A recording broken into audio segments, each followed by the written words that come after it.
क्योंकि पतिव्रता का जो बल है ना, उसके बराबर कोई बल जीत सकता नहीं। धन्या पतिव्रता नारी नान्या पूज्या विशेषतः पावनी सर्वलोकानाम सर्वभावो घनाशे।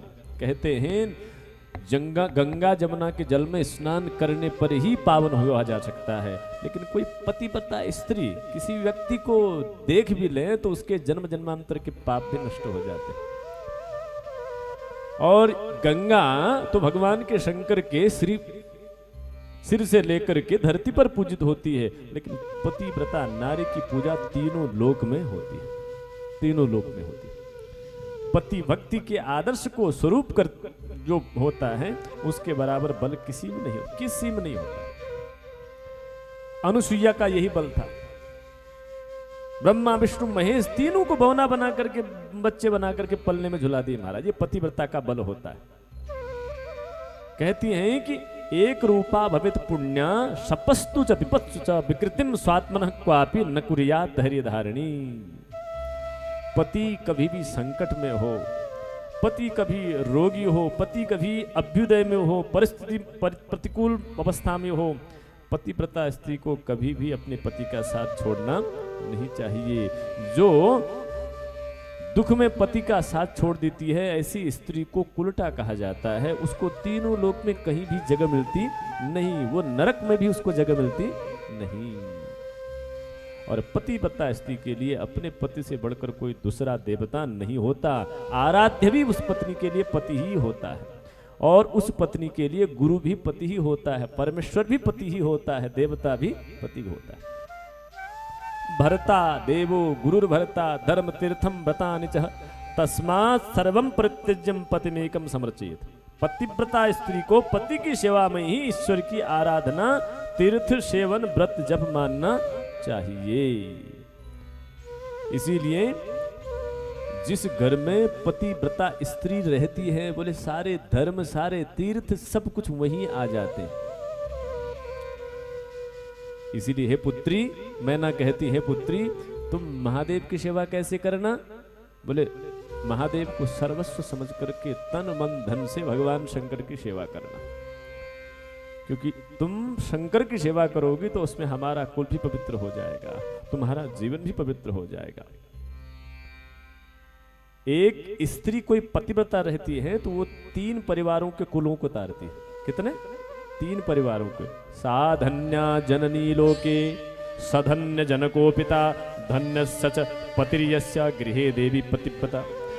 जिस घर में पतिव्रता देवी का निवास होता है उसके कारण उसके माता का कुल पवित्र हो जाता है, जिसके गर्भ में पैदा होती उसके कुल का पवित्रीकरण होता है, पिता के परिवार का वंश भी पवित्र हो जाता है और पति के परिवार का वंश भी पवित्र हो जाता है।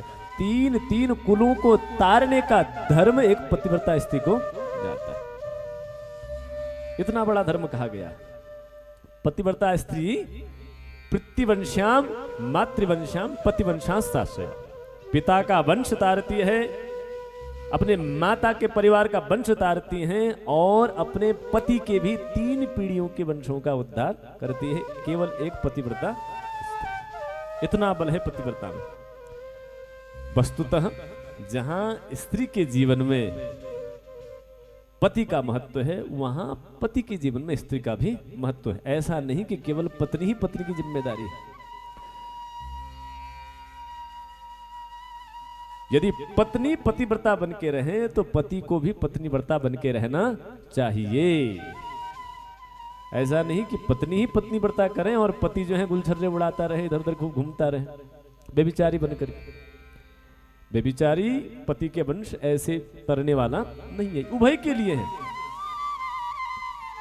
जो पुरुष एक पत्नी व्रत धारण करता है, अपनी पत्नी के अलावा कहीं पर कोई स्वप्न में भी नजर दौड़ाता नहीं, वह भी 3 कुलों को तारने का काम करता है, जैसे एक पतिव्रता स्त्री 3 कुलों को तारने का काम करती है। लेकिन यहाँ मैना अपनी पुत्री को बिठा करके यही सुनाती है, समझाती है कि बेटी अब तेरा धर्म, तेरा कर्म और तेरा मर्म महादेव है, इसके अलावा और कुछ भी रहा नहीं। तू जितना अपने महादेव को प्रसन्न करेगी उतना हमारा जीवन प्रसन्नता से जी लेगा। और धन्य है वो मैना जो अपने पति की सेवा के लिए रहती है। अब कभी आपने सुना नहीं होगा कि कभी मैना को पार्वती ने फोन किया हो कि माता जी मेरे को खाने को नहीं दिया, पीने को नहीं दिया, साड़ी नहीं दी। सुना है कभी आपने? छोटी सी बात होती है, आजकल की पार्वती तुरंत फोन चला जाता है, तुरंत फोन जा करके महाराज ब्याह करने के बाद कोई कन्या अपने परिवार को, अपने पति के परिवार को छोड़कर अपने मायके में जितना ज्यादा बात करेगी, जितना उसका प्रेम रहेगा, उतना ही वो परिवार का से अलगाव होगी, उतना ही अपराध करेगी, उतना ही घर में अशांति लाएगी। विवाह करने के बाद जब गोत्र को हमने स्वीकार कर दिया तो जो भाव, जो प्रेम अपने मायके में था वही प्रेम, उससे बढ़कर प्रेम अपने पति के घर में होना चाहिए, देवर के साथ होना चाहिए, जेठान के साथ होना चाहिए, अपने सास के साथ होना चाहिए, ससुर के साथ होना चाहिए। और जितने घर बर्बाद हुए हैं ना अभी इसी से हुए हैं। थोड़ी बात हो जाती है कि नवी नवेली दो दुल्हन होती है ना, तुरंत फोन कर देगी, यहाँ तो मम्मी ऐसा करते हैं वैसा करते हैं। घर वालों को पता नहीं लेकिन उसकी मम्मी को पता है, और वो मम्मी सबको मम्मी बना के जाती है फिर। हाँ, ये सत्यता है, सत्यता। जितना इंटरफेरेंस विवाह के बाद पुत्री के घर में आप दोगे उतना ही आप अपनी पुत्री के जीवन को नर्क बनाओगे। उसको सबल बनाओ, सक्षम बनाओ, जीवन में लड़ने में, निर्णय लेने में, सहने में, बकने में नहीं। बक तो कोई भी लेता है, टेप रिकॉर्डर बक, मरा हुआ एक टेप रिकॉर्डर रेडियो बक लेता है। सहने में समर्थ बनाओगे उतना पुण्य आपको मिलेगा मैना की तरह, तब न पार्वती बनेगी, तब न शिवत्व को प्राप्त होगा।